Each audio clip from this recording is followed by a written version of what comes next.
afternoon, ladies and gentlemen. My name is Liow, and I'm currently one of the top students in the course of my university.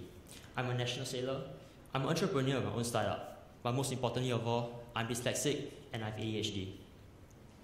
As you can imagine, with these two predispositions, it was extremely hard for me to make it through the Singapore education system. I barely made it through, in fact, through the skin of my teeth.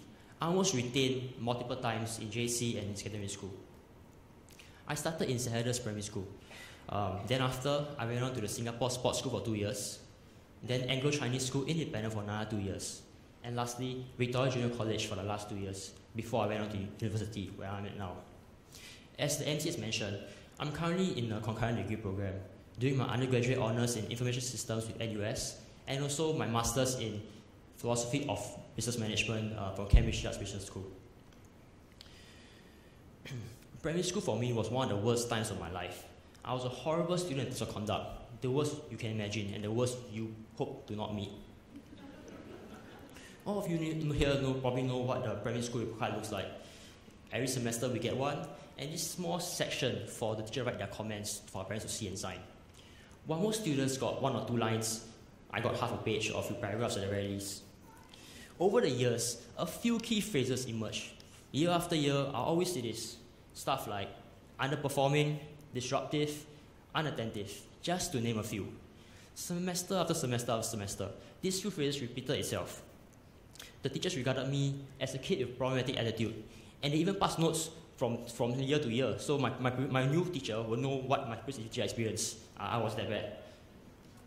And they all regarded me as someone with almost no hope, and nothing can be done unless I change.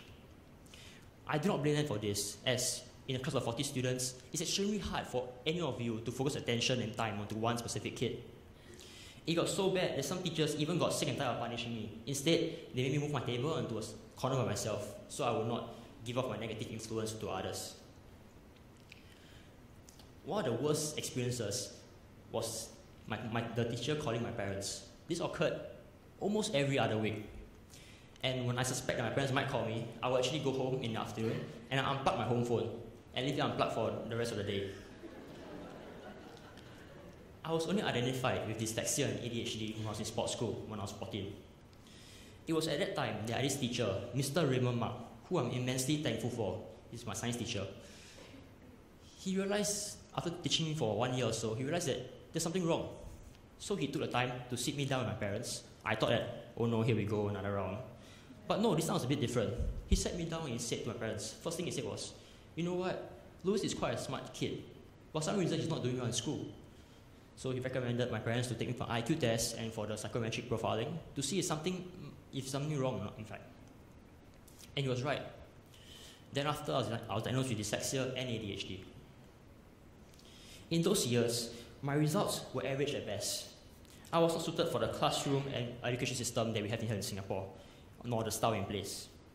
It features very heavily the reinforcement through repetition and also the subsequent regurgitation at exams to prove mastery of the subject. This education system has its many pitfalls, which are no doubt felt by all, but its true inefficacy is felt by me and those like me. I did the bare minimum possible and the bare minimum to get by. I'm here today to share about how I went from one to the other. I did not overcome dyslexia, mind you. I'll leave that to the professional to talk about. But I did overcome my inherent human nature. It is in our nature that we tend to shy away from things that are a bit out of our comfort zone. And the nature of our education system is something that really does not sit well with me. All of you here probably have heard many stories shared by others about how religion changed their lives, how it made them turn over a new leaf, how it made them into a better person. I'm not going to talk about that, because religion did not help me. Sports did. While everyone in this room is no doubt from different religions and beliefs, I believe, or at least I hope for, that we all can agree on one single point, and that is that religion is one of the best platforms to inculcate and introduce positive virtue ethics into individuals, as well as provide a positive moral grounding. In the same sense, sports is the best conduit to impart into individuals positive character values and also instill life traits. As such, I'll move on to my main point. I started sailing when I was about 8 to 9 years old, joining the national team when I was 12. Over the years, I represented both school and nation in many competitions, slowly immersing myself fully into the sport. Slowly, bit by bit, I realized that the character values which were imparted into me through sports that I carry over into my everyday life. Responsibility, commitment, time management, teamwork, leadership, just to name a few. And the list can go on and on and on. But right at the top of the list is drive and hunger. I started asking myself, is uphill better for me? No doubt. But why can't I do it? Why can't I be the best? I refuse to accept that because of dyslexia and ADHD meant that I had to compete on unequal footing. I was unprepared to accept the fact that I was going to be only second best. Throughout my years in sports, I learned that the most important factor for achievement is hunger. To get it, you must first want it more than others. Some might say, but how? Everyone wants to do well, don't they? How do you prove that you want something more than others? Here's my example. All my peers in university no doubt want to be the best, want to get on this list, want to do well, want to get that dream high-paying job, because those wants are all universal. But when it comes to the crunch time, they are unprepared to even sacrifice a little bit of sleep for it. Not really sacrifice their social time, not really sacrifice their social time also. Then, how are they able to compete against those who don't really care? How are they able to compete against those who are prepared to give up everything and then more? I myself sleep about 4 hours a day on average because I have to. It's the only way I can compete. And I'm prepared to do that because that's what is needed from me. You must be willing to give up more than others to get it. The real quantifier of drive and hunger is sacrifice.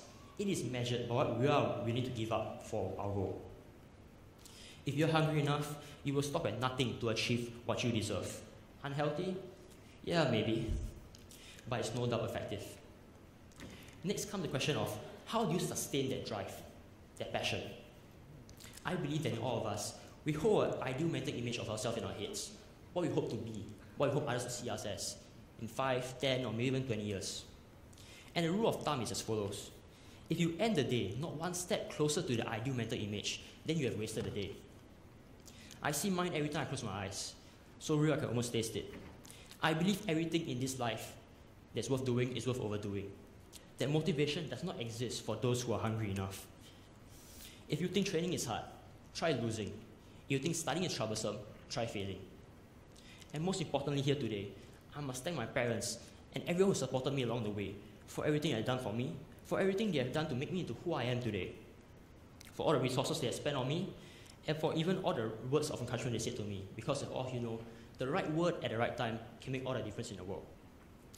As I move on to the end of my speech, I would like to leave you all with this one thought. All of you here have probably heard people saying, or even you yourself saying, you should practice something until you get it right. I respectfully disagree. I think that's a wrong mentality. I think that's a losing mentality. You should practice something until you cannot get it wrong. My name is Liow, and thank you so much for your attention.